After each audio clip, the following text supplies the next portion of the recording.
Shalom, selamat datang dalam Sekolah Sabat 5 Menit bersama GMAHK Menteng Jakarta. Program ini akan hadir setiap hari untuk memastikan jantung kerohanian kita tetap berdetak. Sepanjang minggu ini, tema pelajaran Sekolah Sabat kita adalah berlagak seperti Allah. Yesaya 13, 14, 24 sampai 27 adalah pasal-pasal utama yang membahas pelajaran Sekolah Sabat kita sepanjang minggu ini.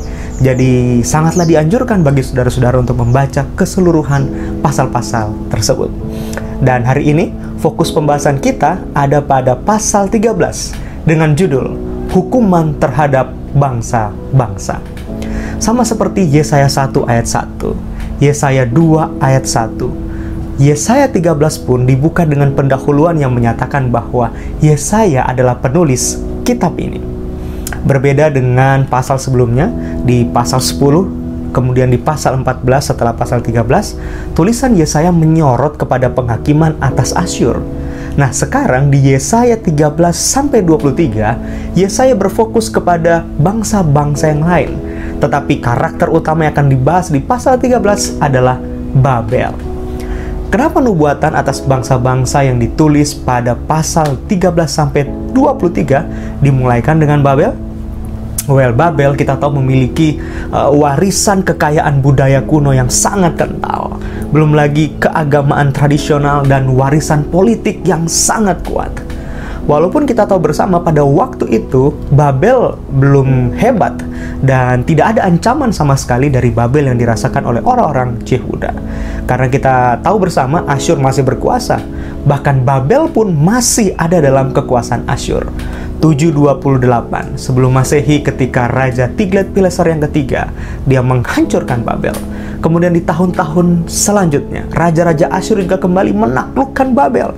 710 sebelum Masehi, 702 sebelum Masehi, 689 sebelum Masehi, 648 sebelum Masehi adalah tahun-tahun di mana Asyur menaklukkan kerajaan Babel. Tapi bagaimanapun juga, kita ketahui bersama, sejarah membuktikan bahwa Babel perlahan demi perlahan menjadi negara yang sangat kuat, negara yang sangat hebat di wilayah itu, yang kemudian kekuasaannya menghancurkan kerajaan Yehuda. Saudara-saudara, untuk mendapatkan gambaran yang lebih jelas tentang pesan Tuhan melalui Nabi Yesaya di pasal yang ke-13 ini, kita perlu memikirkan beberapa hal berikut ini. Kita perlu garis bawahi saudara-saudara dan membuat catatan pada pelajaran kita tentang kerasnya bahasa yang digunakan oleh Yesaya untuk menyampaikan pesan Tuhan di pasal yang ke-13. Kemudian apabila Allah itu penuh kasih, mengapa dia mengizinkan hal-hal seperti ini terjadi? Di mana penderitaan dirasakan bahkan berdampak kepada mereka yang tidak bersalah. Pada ayat yang ke-16 kita bisa baca di mana bayi-bayi diremukan, istri-istri mereka akan ditiduri.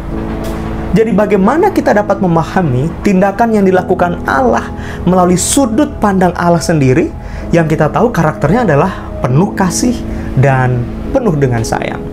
Di manakah pengampunannya kalau begitu? Di manakah kasih setianya?